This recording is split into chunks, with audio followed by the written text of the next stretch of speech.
banks, militaries, and authorities.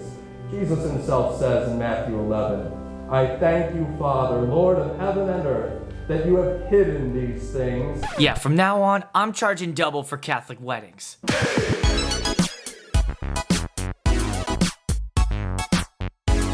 Hey everyone, Aaron here with some fresh new gig logs for you. I just wrapped up a 3-wedding weekend. What was cool about my Friday and Saturday wedding is it was at the same exact venue. Now, normally when you hear something like this or you look at your calendar, you're like, yes, I get to keep everything set up, no worries. Not here. And the main reason why is because this venue has no wall. It was completely open on the left side, which aesthetically and for the event is kind of cool. You get this nice open area so people can get up and walk outside to the cocktail hour. So it's great for that, not great for a DJ that's back to back, because at the end of the night, I still had to pack all my shit up, put it back in the car, and drive an hour and a half home. Next, I want to talk about my go-to ceremony rig. It has been a struggle of mine for the past maybe year and a half to sort of find the rig that feels good for me. It's simple enough, but dependable, and I feel like I finally have it. I have landed solidly on the Bose S1 Pro, a tripod with the shelf stand, and for the microphone, either going between the Sennheiser G4 handheld wireless, which I used on Saturday because I had a female officiant who didn't have anywhere for me to clip the lapel onto, so that worked great. Otherwise, I'm gonna stick to that Sennheiser EWD lapel omnidirectional mic, which has been flawless for me the last couple of events. Bring glory to the God of the universe. Then for the music, I'm using the iPad Pro with the DJ app from Algorithm, and I did make a short that you can click on here after the video, and it shows you how I load all the music up onto there. I feel like I am at a rite of passage here because I have experienced my first, I don't want to call him an asshole, but I will call him, how about an asshole? So here's what happened with this guy. First thing is, I said, hey, can I do a mic check with you? I'm gonna just get the levels. It won't take long. Don't worry, just read a little bit about what you're gonna say. And he said, okay, but I'm not wearing my official robes. And I was like, well, that's fine. I'll pin it to your suit jacket here, and then when you get your robes on, we'll do it there. I'm just trying to get levels. He's like, okay. I'm like, so I put the lapel on. Then he wanted to do a walkthrough with the wedding party so they didn't know how to come down and whatever. So I heard him go, now when you guys are coming through the door, make a 90-degree angle and then down the aisle swiftly. So the groomsmen and the bridesmaid come around and they kind of do their thing. And I heard the groomsman go, I'm not sure if that was 90 degrees. And I just kind of peered around and goes, it was more like 82. So if you guys could just tighten that up. And they both laughed, just having fun, whatever. The officiant comes up to me hot. I mean, he's running hot. And he goes up to me, listen, I'm running this meeting. I want them to make 90-degree angles and walk down the aisle. Yeah. Then he gets everybody lined up where they're going, and I thought, well, he's talking to them. Let me just turn the volume up and I'll get my levels, and he's naturally speaking. I'll be good to go. So I turned up the volume and I'm, fixing the EQ on my Bose S1 Pro. He turns around, looks at me and goes, I need this microphone off. I'm trying to run this meeting, and it's super distracting. And then he turns around, looks at the wedding party and goes, wow, that was annoying. Okay, bro. All right, fuck you. I'm done with this guy. I am done. So I grab my shit and I'm walking. Fuck you, man. I'm walking away. I'm not doing a mic check with this ass. You wanna run your meeting? You run your meeting, bro. He hunts me down. I'd like to do my microphone check now. Do you? Are you ready for me now? So we get in the room and I get it set up and we do a check. And he complains about how loud it is. I'm like, it's not gonna be this loud. I'm just checking the maximum so I know how I can push it once people get in here. And he says to me, he goes, what I'm probably going to do is once I get into my sermon is turn the microphone off and I will just project if I feel that microphone is too annoying. Okay. So now I'm gonna look like an asshole, right? He turns this thing off, it's gonna sound like my mic cut out, and I'm gonna get the, what's going on with the DJ? Okay, so then later on, he's supposed to do the blessing. So I go up to this guy, I'm like, hey, listen, just Pastor Blop, you're supposed to do the blessing, so I'm gonna have a microphone, wait, excuse me, what? You're doing the blessing before dinner. The groom has 3 uncles that are pastors. I think that you should check with them and see if they would like to do the blessing. This guy! Woo! Man, okay. So I go to the bride and groom. hey, listen, your pastor doesn't want to do the blessing. He asked me to ask you, in the middle of all this, if you would like me to go find one of your uncles to pray in front of everybody. And they both look at me like, and I was like, we don't have to do that. Let's just stick to the plan. And they were like, yeah, let's just stick to the plan. I'm marching up hot to this guy now. Hey, guess what?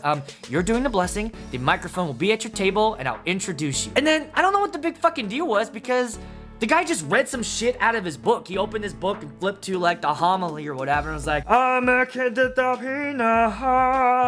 Lord, please bless this food today. Like, what the fuck? Just do your song and dance and shut the hell up so that we can get dinner service started. Jesus! While we're talking about officiants, I want to talk about my Sunday wedding. And this guy was cool. He was super fun, laid back, chill. He was a pastor, so it was another Christian wedding. There was something that he said that made me laugh, and I couldn't help thinking that sometimes the verbiage that Christians are used to sound a little weird to maybe people that don't go to church all the time. For example, he used the term, now you will be joined in one flesh, which isn't just of a sexual nature. He said that out loud. All I could think of was, okay, now all these people in this room are imagining these two having sex. Before we proceed on to the exchanging of the rings, I want to talk about that glorious wedding night, where you'll take your bride into your wedding chambers, the wind blowing through the curtains, and the wind blowing gently on your bride's bosoms.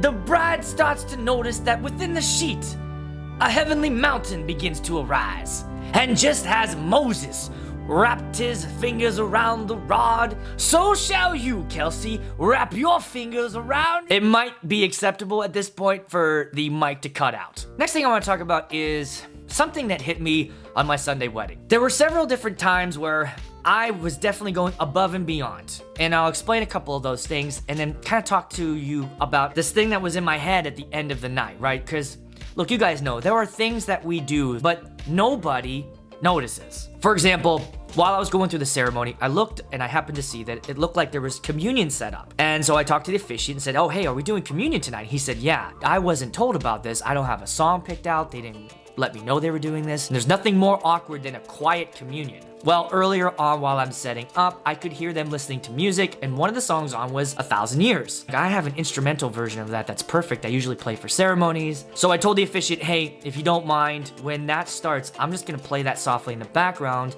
And he was like, yeah, good idea, just go for it. The second thing that happened was probably the most important thing that I think I did last night. The father of the bride had passed away a couple years ago. They wanted to do a slideshow to honor him. When I hear this, a couple things come to mind. I want to ask the questions. Do you guys have the equipment needed? Because I don't have a projector, I don't have a screen, I don't have any of that stuff that I can provide.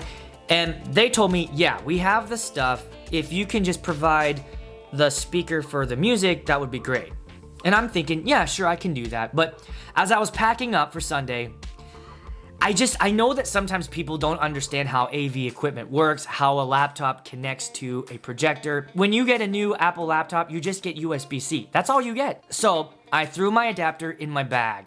I also downloaded this slideshow onto my laptop as a backup. And sure enough, as I get there, they bring the projector out, they show me the laptop. It's one of the new MacBook Airs that has no connectors, there's no adapters, there's nothing. And they're like, here it is. And I'm thinking to myself, this is not a problem. I can do this. In fact, let me just use my laptop. I have it all set up. Grab my laptop, I connected my adapter, I plugged the HDMI in, ran it into the projector, and then from the laptop, I ran an 1/8" cable to my Bose S1 Pro for the sound. And guys, I checked this thing 20 times. 20 different times I checked to make sure that this ran smoothly. It was very important that this didn't have any issues, any problems. To be honest, if I didn't bring my adapter, that moment would not have happened. Yes, that was above and beyond. That was me thinking to myself, not everybody understands this. This is so important that I gotta make sure that there's no way that me, the wedding coordinator, the venue has to look at the bride and say, we cannot do this slideshow. It just cannot happen. My advice to you is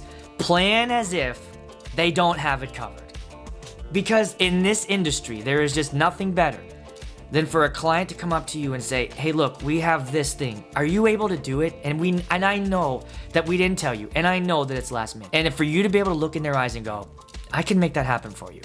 That's better than a packed dance floor. Let's wrap this thing up with some dancing. Come on. I'm gonna show you some clips from Friday and from Sunday. Not much dancing on Saturday. I didn't really shoot anything. There was nothing really to show. So you'll see both of those, and then I'll show you a little clip of the bride and groom had coordinated a dance together, and it was super fun, super cute, so you get to see that.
Thanks for watching, everybody. If you like this and you like me, then you know what to do and just do that shit.